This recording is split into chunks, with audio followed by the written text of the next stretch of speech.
তুই যতদিন এই দুনিয়াতে আছিস ততদিন আমরা সুখে থাকতে পারবো না, তাই জন্য তুই আমার।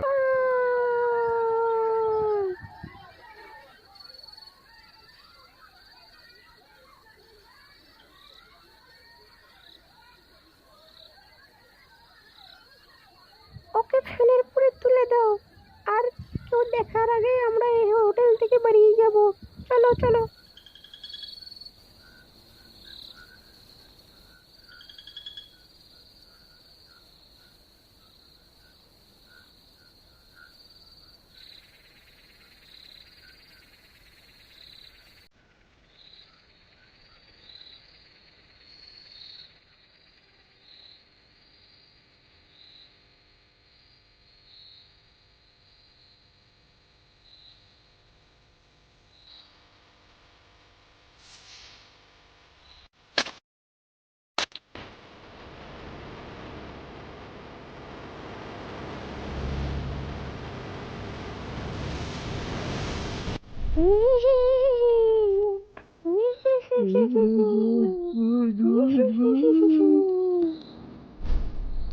দেখ ভাই, এখন এই বাড়িটা আমার। বাবা আমার নামে সব সম্পত্তি লিখে গেছে, তাই তোকে এই বাড়িতে থাকতে আমরা দেব না। তাই তুই এক্ষুনি এই বাড়ি ছেড়ে চলে যা। কিন্তু দাদা, আমি এখন কোথায় যাব? আমার তো এখন থাকার কোনো জায়গাই নেই।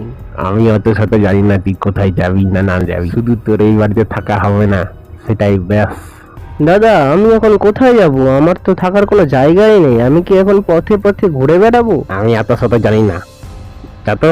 এলো তোর ব্যাগ, সব জামাপত্র গুছিয়ে দিয়েছি, যে ভাগ এখান থেকে। আর জীবনে এই বাড়িতে ঢুকবি না, দূর হয়ে যা আমার চোখের সামনে থেকে।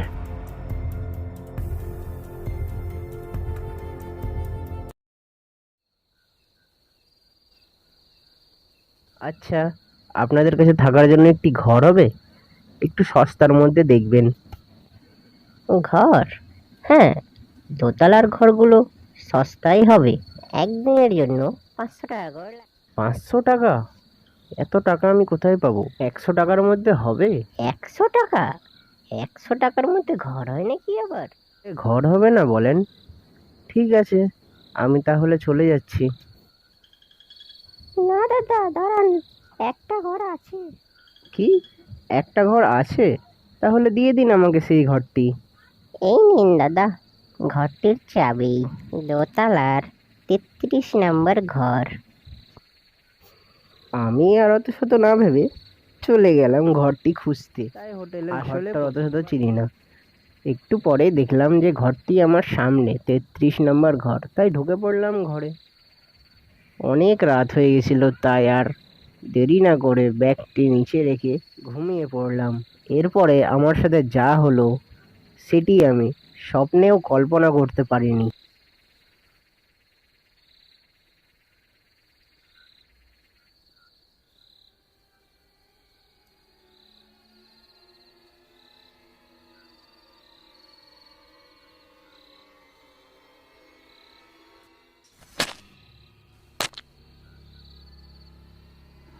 একটু পর যখন আমার ঘুম ভাঙে তখন আমি দেখলাম, হ্যাঁ, আমি হাওয়াতে কি করে উড়ছি? আরে, ওটা কি? আরে, আপনি কে? আর আমাকে হাওয়াতে কেন ওড়াচ্ছেন? আমাকে ছেড়ে দেন প্লিজ। প্লিজ আমাকে ছেড়ে দেন, আমি পড়ে যাব।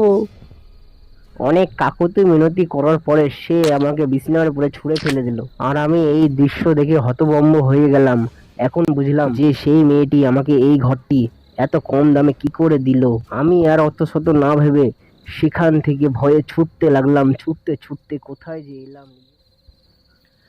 এরপর দাঁড়িয়ে একটা জোরে নিঃশ্বাস নিলাম, আর সেখানে বসলাম। বসে ভাবলাম যে আজকে বড় জোর বেঁচে গেছি। কিন্তু একটু পর মনে হলো যে আমি আমার ব্যাগটি সেখানেই ফেলে চলে এসেছি। সেই ব্যাগের মধ্যে একটি দামি জিনিস রয়েছে। তাই আবার ছুটতে লাগলাম সেই হোটেলের উদ্দেশ্যে। সেই ঘরে এসে দেখি যে সেই ভূতটি আমার ব্যাগটিকে ওপরে ঝুলিয়ে রেখেছে, আর সে আমাকে দেখে হাসছে। আমি তাকে হাত জোর করে বললাম যে আমাকে ওই ব্যাগটি দিয়ে দিন, ওটিতে আমার অনেক মূল্যবান জিনিস রয়েছে। এই ব্যাগের মধ্যে কি আছে এমন? তুই মরার ভয় না করে আবার চলে এসলি। ওই ব্যাগটির মধ্যে আমার মা বাবার ছবি রয়েছে, তাই ব্যাগটি আমাকে দিয়ে দিন প্লিজ। তোর তো ভালোই সাহস, তুই নিজের জীবনের কথা না ভেবে নিজের মা বাবার ছবি নিতে এসেছিস। আচ্ছা ঠিক আছে, তবে নে তোর ছবি। আমি যখন ছবিটি নেওয়ার জন্য ছবির দিকে এগোলাম, তখন সেই ভূতটি আবার সেই ছবিটি নিয়ে নিল। এরপর সেই ভূতটি জানি না কেন অনেকক্ষণ ধরে সেই ছবিটি মন দিয়ে দেখলো, আর এরপর ফ্যানের ওপর থেকে লাফ দিয়ে আমার কাছে আসতে লাগলো। আমি ভয়ে পিছনে সরকে গেলাম। এরাই কি তোর মা বাবা? হ্যাঁ, ইনি আমার মা আর ইনি আমার বাবা। কিন্তু আপনি কি এনাদের চেনেন? হ্যাঁ, ইনি আমার শ্বশুর আর ইনি আমার শাশুড়ি মা।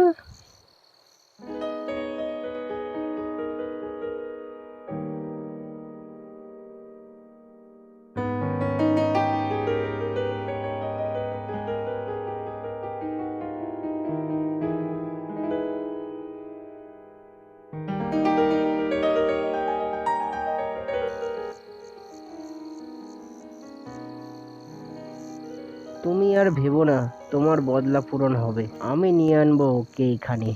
দাদা, ওই দাদা, দাদা রে, আছিস বাড়িতে দাদা? এই তোকে আমি বলেছি না এই বাড়িতে আসবি না, তুই তাও এসছিস কেনি? যা এখান থেকে যা। আরে আমি এমনি এমনি এসছি নাকি? আমার তোর সাথে কাজ আছে। আসলে আমি যেখানে থাকছি সেখানকার ফ্যানটা খারাপ হয়ে গেছে, আর তুই তো ফ্যানের মিস্ত্রি, তাই তোর কথা মনে পড়লো। চ না, আমার ফ্যানটা একটু ঠিক করে দিবি। আচ্ছা, তাহলে তুই বাড়িতে থাকছিস, আমি ভাবছি রাস্তায় রাস্তায় ঘুরে বেড়াচ্ছিস মনে হয়। ঠিক আছে, চা দেখি তুই কোথায় থাকছিস। চা তোর ফ্যানটাই ঠিক করে আসি গা আগে।